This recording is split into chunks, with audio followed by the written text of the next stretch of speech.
This weekend marks 25 years since the Columbine High School shooting rocked our nation.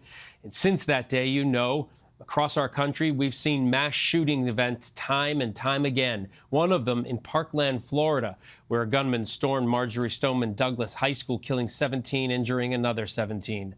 The building where the violence happened is set to be demolished this summer. But before that, it sat untouched. The chaos and loss still strewn across the hallways and classrooms. Our Rachel Scott sat down with a father-turned-activist who lost his daughter in that shooting about how he convinced Vice President Kamala Harris to tour the tragic aftermath. I do want to start with you telling me about your push to get the vice president here. Where did that come from? I guess about 10 months ago, when the building was turned over from the state attorney to the school district, one of the other dads, Max Schachter, had this idea of walking through political people to see what's happening in that building, or what happened in that building. The blood is still there. The DNA is still there. The shards of glass are still there. The books and all the coursework, it's still out there on the desks as if the kids just went out for a fire drill. It's all still there. And we wanted to walk people through so that they could receive the lessons of why something like this happened, a day of mass carnage leading to 17 dead and 17 injured. But not only why it happened, what kinds of things can we do to stop the next one? And I reached out to the Office of Gun Violence Prevention folks, which are an amazing group of people, and the Vice President's office.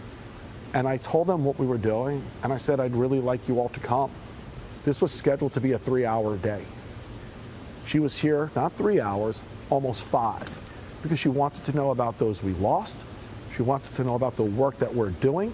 Today was an incredibly consequential, meaningful day. You told me that this building is going to be demolished. Yeah. And that this was sort of the final chapter. The final lesson. The final lesson. Yeah. The vice president can now go forward and talk specifically about what she saw in this building and relate it to what she needs to do, what we need to do as a country, whether it's on gun safety policy, whether it's on school construction, any of those things. She saw it today. She can talk about it now. What do you believe needs to be done? We know that the president signed the most comprehensive gun safety legislation into law in decades, but still that did not go as far as the president and the vice president were hoping.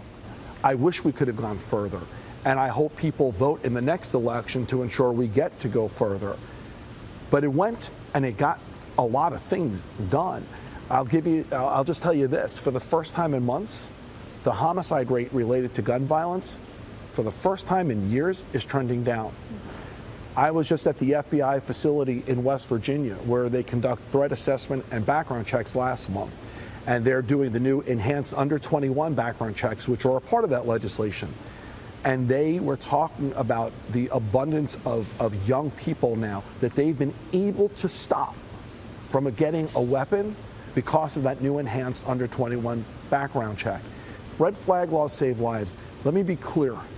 Had a red flag law been in place in Florida before February 14th, 2018, in all likelihood, this shooting never happens.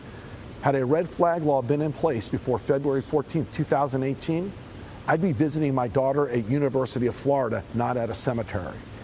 I do want to ask you about your daughter and just what we should know about her and how you have been able to cope with the loss of a daughter so young. My daughter will forever be the toughest person I ever knew. And if you saw the way she died on the 3rd floor, running down the hallway for her life because she got locked out of a room, knowing there was a shooter at her back with an AR-15, and she made it to within 1 second of her life turning into the stairwell. It does not surprise me that she was fighting for her life that way. She's the toughest person I've ever known. I get through every day because she stands on my shoulders pushing me forward. I get through every day because I know no matter how hard this fight is, I will never, ever have anything as hard as what she did running down that hallway. I am her voice now. My daughter was 14 when she was killed, forever 14. She should be 20 now. And I have a dream now of ending gun violence in America, and I'm dedicating my life to it. You've been through that building. You've walked that hall. Yeah. What was that like for you? When you walk through it, you see the blood of the victims, it's still there. You see DNA of the victims, it's still there. You see the shards of glass all over the place, and you walk through the shards of glass to go through the site visit. I sat in the spot where my daughter took her last breath. And for me, it's something I'll never, ever get over. I'll never comprehend how it was possible. I'll never forgive those who failed to deal with the reality of gun violence because we were listening to too many of the wrong people. And I will do everything I can to ensure we fire every single elected person who continues to fail on this issue. All I want to do is stop the next one. We are now in a critical election year.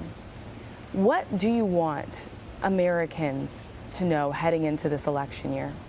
What I want America to know is there is only one president and vice presidential candidate. They're the ones running for re-election, President Biden and Vice President Harris, who stand for doing something about gun violence.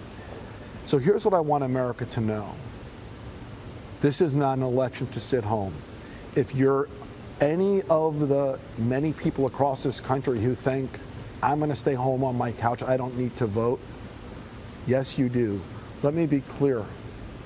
If there's anybody in your life that you love, and because of that you want to reduce gun violence, you know how to vote and you know you need to vote. Thank you so much for the time. I really, really appreciate it. Again, I know it's been a long and emotional day, so thank you. Thank you for having me. Thank you. Absolutely. Thank you to him and Rachel Scott.